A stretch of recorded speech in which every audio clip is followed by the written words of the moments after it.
O que um jogo pode ensinar sobre isolacionismo e coletivismo? Este é o Visão Libertária, sua fonte de informações descentralizadas e distribuídas. The World Ends With You, traduzido como O Mundo Acaba Com Você, ou no original Subarashiki Kono Sekai, Esse Mundo Maravilhoso, é um RPG de ação desenvolvido pela Square Enix e Companhia Júpiter para o console portátil Nintendo DS. Trata-se de uma obra-prima do mundo dos games. Até hoje, é esperado algum jogo que explore sua temática de forma tão profunda quanto esse jogo fez. Com o anúncio do anime e de uma sequência chamada Nioh: The World Ends With You, vale a pena relembrar esse jogo ímpar e ver o que ele pode nos ensinar sobre as interações sociais. Antes de prosseguirmos, eu tenho que avisar que teremos spoilers, e eles não serão somente do final do jogo, mas também de algumas informações somente encontradas em extras opcionais. Vamos tentar dar o mínimo de spoilers possível, porém, se você não conhece essa obra-prima, sugiro parar por aqui e recomendo fortemente que o jogue. Esse jogo é único em diversos aspectos, sendo uma verdadeira obra de arte a ser admirada.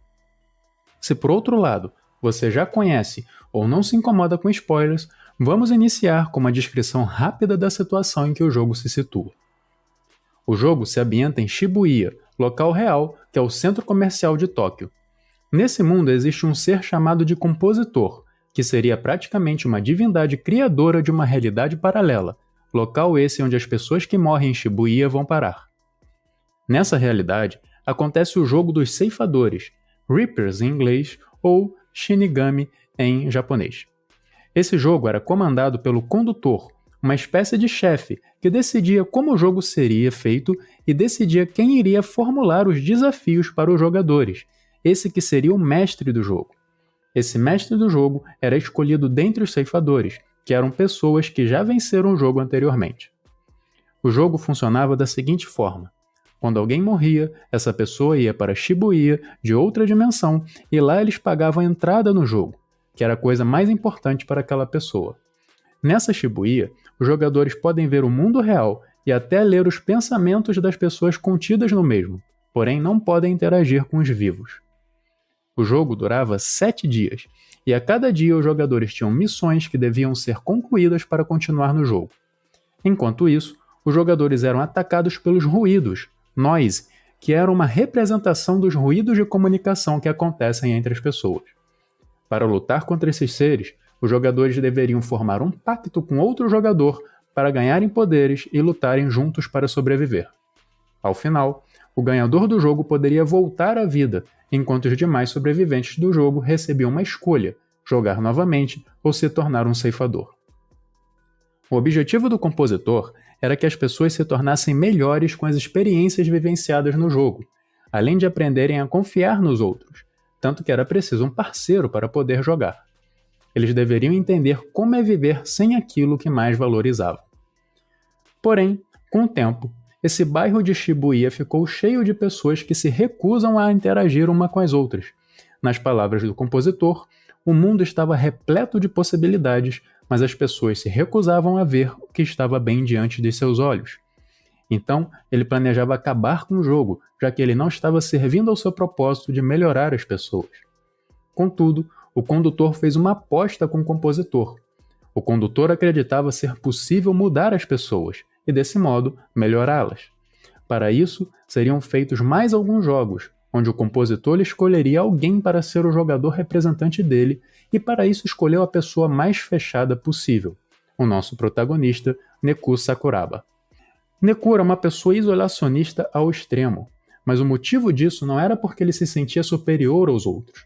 Neku via as relações humanas como uma fonte de conflitos e, por isso, evitava a todo custo se associar a outros.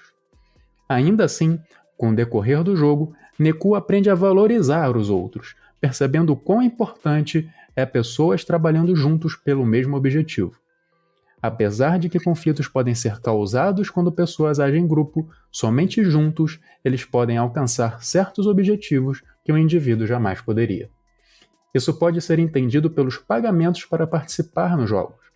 Na primeira semana, a coisa mais importante para Neku era ele mesmo. Portanto, ele perde a sua memória e a sua identidade. Já na segunda semana, ele aprendeu a valorizar alguém, de forma que essa pessoa se torna o seu segundo pagamento. e na terceira semana, Deku já está tão aberto às outras pessoas que sua taxa de inscrição são todos os demais jogadores. Um ponto crucial para essa mudança de comportamento foi uma conversa com o Sr. Anekoma, um artista muito famoso e admirado por Deku. É nesse diálogo que temos a frase que dá nome ao título do jogo em inglês: "O mundo acaba com você". A princípio, Deku entende essa frase erroneamente como um aviso. Se o mundo acaba comigo, eu só posso contar comigo mesmo e devo me afastar dos demais. Porém, com o progresso que ele fez durante todo o decorrer do jogo, seu pensamento muda. O mundo acaba comigo, então aumente seu mundo, conheça novas pessoas e assim expanda suas fronteiras. Todo esse crescimento, é claro, contrasta com os planos do condutor. Ele percebeu que as pessoas estavam se distanciando cada vez mais. Lembre-se que no Japão existe um grande conflito cultural de sua população. Enquanto muitos prezam pelas tradições e são bem rígidos quanto a isso, outros abraçam a inovação e as mais diferentes culturas. Como fazer essas pessoas trabalharem juntos? A resposta do condutor é a mesma que os estados dão, forçando as pessoas a isso.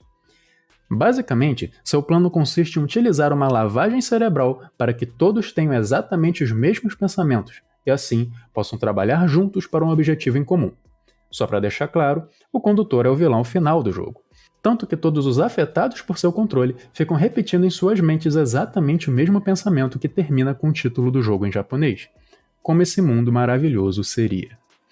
Diante disso, podemos extrair algumas lições desse jogo. Primeiramente, o jogo apresenta duas ideologias como as negativas, o isolacionismo e o coletivismo. Quando falamos em isolacionismo, logo vem à mente das pessoas o individualismo como sinônimo ou causa, mas esse pensamento não poderia estar mais errado. O individualismo não leva ao isolacionismo, já o coletivismo sempre causa isolacionismo. Podemos ver isso claramente quando olhamos para o Estado. Quais os países mais coletivistas do mundo?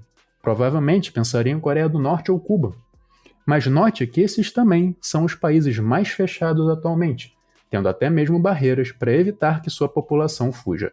O discurso nesses países é que o bem comum ou o interesse coletivo deve se sobrepor ao interesse individual. Isso leva claramente ao controle de mercados, já que o interesse dos indivíduos comprando e vendendo não pode se sobrepor ao interesse coletivo. Sem mercado, ou seja, sem trocas voluntárias, as pessoas não podem comprar produtos de outros países e, portanto, o país tem que ser autossuficiente em todos os aspectos. Porém, todos sabemos que a especialização foi o que permitiu à humanidade avançar tanto nos últimos séculos. Se cada um puder focar em produzir o que faz melhor, então trocar com os demais, a produção tende a aumentar e a população passa a viver melhor. Também podemos ver o reflexo disso no indivíduo em si. Se um grupo de pessoas pensa que já tem o pensamento correto, eles se fecham dos demais. Podemos ver isso claramente no pensamento socialista de algumas pessoas. Eles acreditam que as ideias deles já estão definidas como as melhores possíveis e, portanto, não vale nem a pena escutar aqueles com ideias diferentes. Isso também fica claro no próprio jogo que estamos falando. Assim que as pessoas passaram a ser controladas, seu objetivo era destruir todos aqueles que não partilhavam das mesmas ideias, não importando se fossem amigos ou pessoas próximas. Por causa desse coletivismo, temos cada vez mais a formação de bolhas de pensamento. Porém, quanto mais ideias são analisadas e contrapostas, mais fortes elas ficam. Você já deve ter ouvido falar diversas vezes de exemplos onde alguém teve uma ideia inovadora para o seu tempo, mas que com o passar do tempo, essa ideia foi refinada e melhorada por outros pensadores, de tal forma que a ideia original parece infantil para você agora. Porém, se alguém acredita que suas ideias são perfeitas e não podem ser contrapostas, então essa ideologia está fadada à estagnação e muito possivelmente ao esquecimento. É por esse motivo que nós libertários temos uma vantagem a mais. Estamos constantemente sendo bombardeados pela ideologia coletivista que a maioria acredita. É muito fácil saber os argumentos socialistas, bem como as suas falhas. Porém, o mesmo não se pode dizer para aqueles que estão afundados na bolha esquerdista. Se existe uma lição a ser retirada dessa obra-prima do mundo dos videogames, essa é que o coletivismo nunca leva ao progresso, e que o isolacionismo apenas separa você de novas oportunidades, diminuindo o seu potencial. Apenas o individualismo, onde a pessoa entende a importância da cooperação dos demais para alcançar objetivos em comum, é a chave para o progresso da humanidade.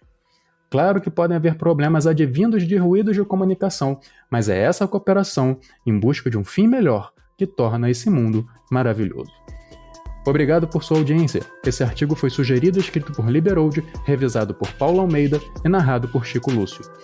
Se você gostou desse vídeo, clique no ícone de curtir abaixo e compartilhe o vídeo em sua rede social. Se você deseja ser notificado de outros vídeos, clique em se inscrever e depois no ícone de campainha.